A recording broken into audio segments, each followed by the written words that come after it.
پہلے زبان پر گالی آیا کرتی ہے۔ آج ہماری یہ دوستیاں ہو گئی ہیں، اللہ اکبر، یہ ماحول ہو گیا ہے۔ سنو سنو، کیا وہ زبان اچھی ہے کہ جس زبان سے گالی بکی جائے، یا وہ زبان اچھی ہے کہ جس زبان سے خالق کائنات کا ذکر کیا جائے، جس زبان سے قرآن کی تلاوت کی جائے، جس زبان سے مصطفیٰ کریم پر درود و سلام کے نذرانے پیش کیے جائیں؟ تو سنو سنو، آمینہ کے لال مصطفیٰ کریم ارشاد فرمایا کرتے ہیں، لسان ذاکر وقلب شاکر وجسد علی البلاء صابر۔ میرے مصطفیٰ کریم ارشاد فرمانے لگے، او لوگو سنو سنو، خالق کائنات دنیا کے اندر اپنے بندے کی 3 چیزوں سے بڑا پیار فرمایا کرتا ہے۔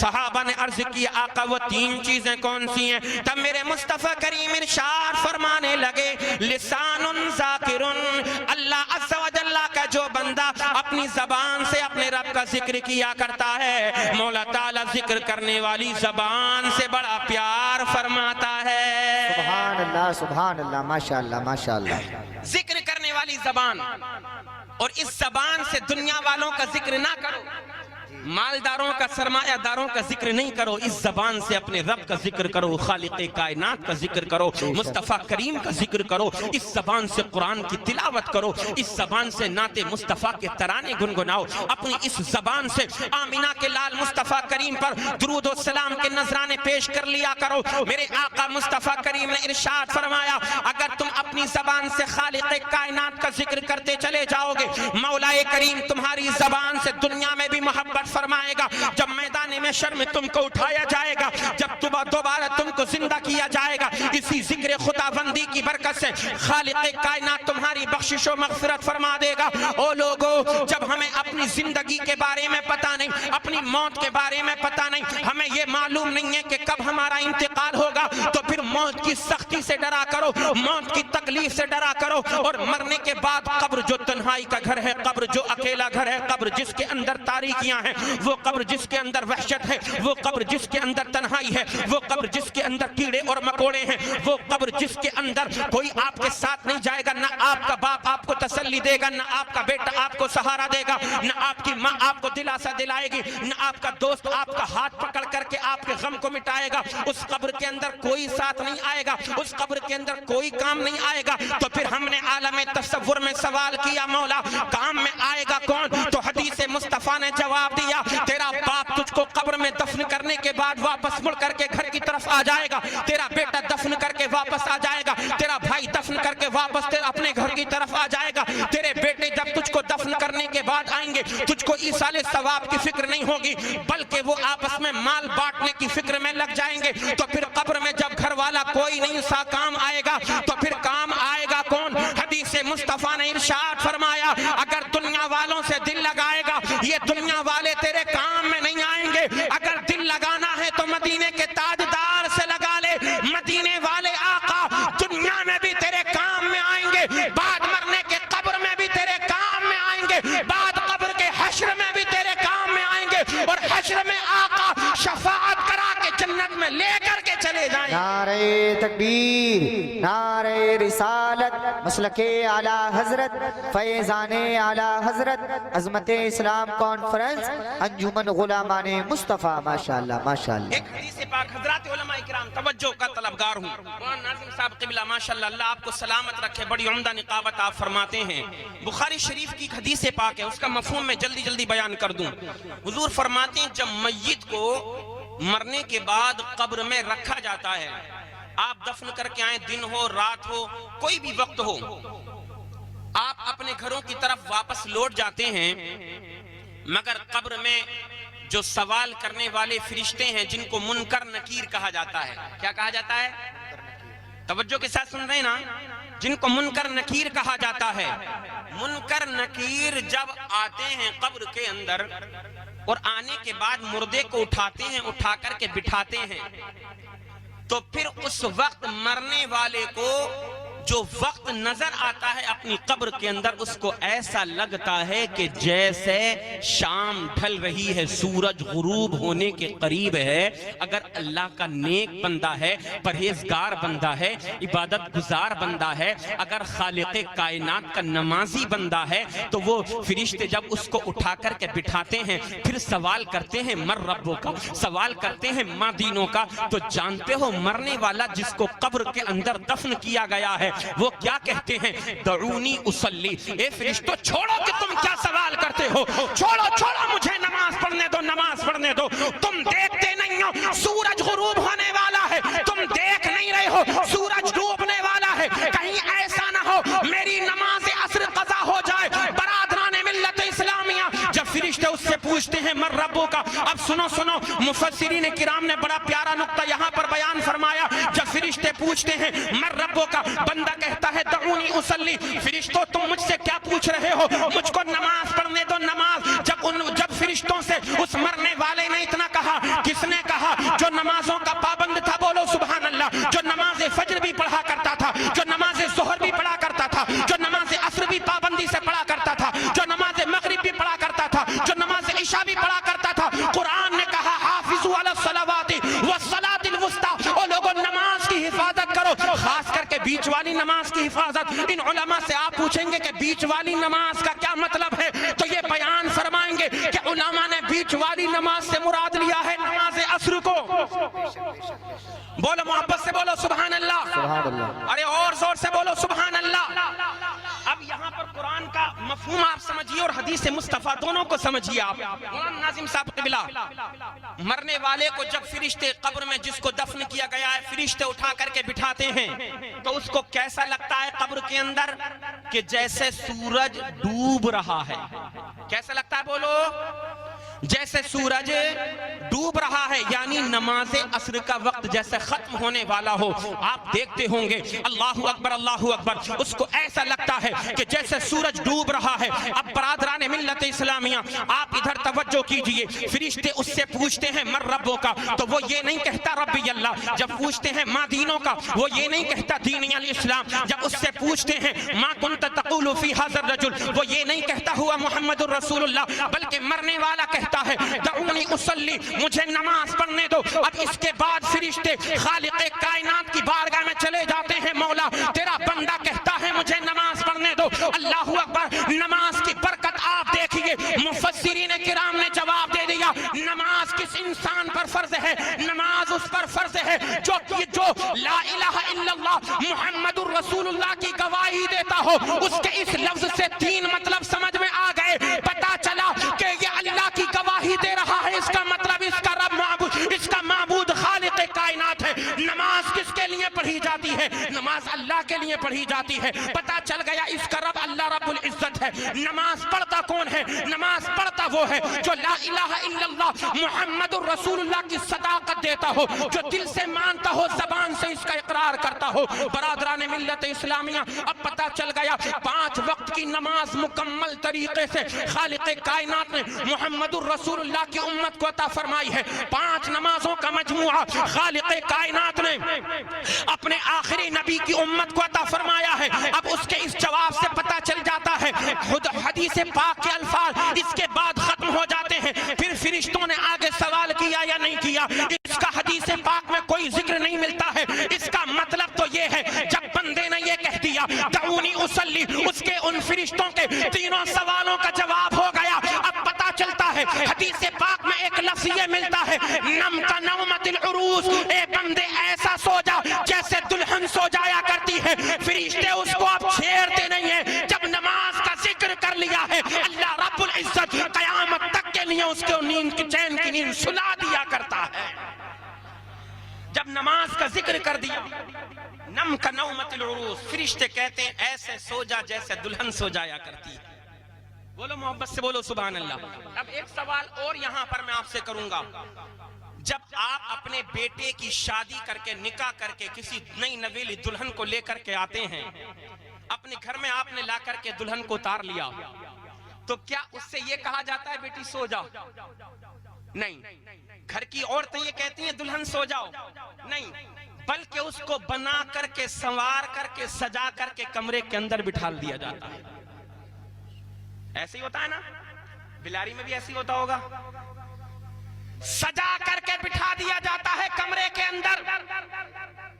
اب انتظار ہوتا ہے اس کے ہونے والے شوہر کا, جس کے نکاح میں وہ بند کر کے آئی ہے, اپنے گھر کو چھوڑ کر کے, اپنے باپ کو چھوڑ کر کے, اپنی ماں کو چھوڑ کر کے, اپنے بھائی بہنوں کو, رشتہ داروں کو چھوڑ کر کے قبر وہ اپنے کمرے میں جا کر کے سوتی نہیں ہے, بلکہ اپنے شوہر کا انتظار کیا کرتی ہے. فرشتوں کے بیان فرمانے کا مقصد یہ ہے, اے فرشتے, اے بندے, اے اللہ کے نیک بندے, جب تو نے ہمارے سوال کے جواب میں کہہ دیا دعونی اصلی, مجھے نماز پڑھنے دو, تو اب ہم تجھ کو چھوڑ کر کے چلے جا رہے ہیں. تو نہا کر کے آیا ہے, غسل کر کے آیا ہے, تو نے صاف ستھرا لباس پہنا ہے, تو سن اب تجھے سونا نہیں ہے, بلکہ مدینے کے تاجدار کا قبر میں انتظار کرنا ہے. آمینہ کے لال آئیں گے, تیری قبر قیامت تک کے لیے روشن ہو جائے گی. اعلیٰ حضرت فرماتے ہیں قبر میں لہرائیں گے تا حشر چشمے نور کے, قبر میں لہرائیں گے تا حشر چشمے نور کے. جلوہ فرما ہوگی جب طلعت رسول اللہ کی, جلوہ فرما ہوگی جب طلعت رسول اللہ کی. شاید آپ دونوں حدیثوں کو نہیں سمجھے, اے نا فرشتوں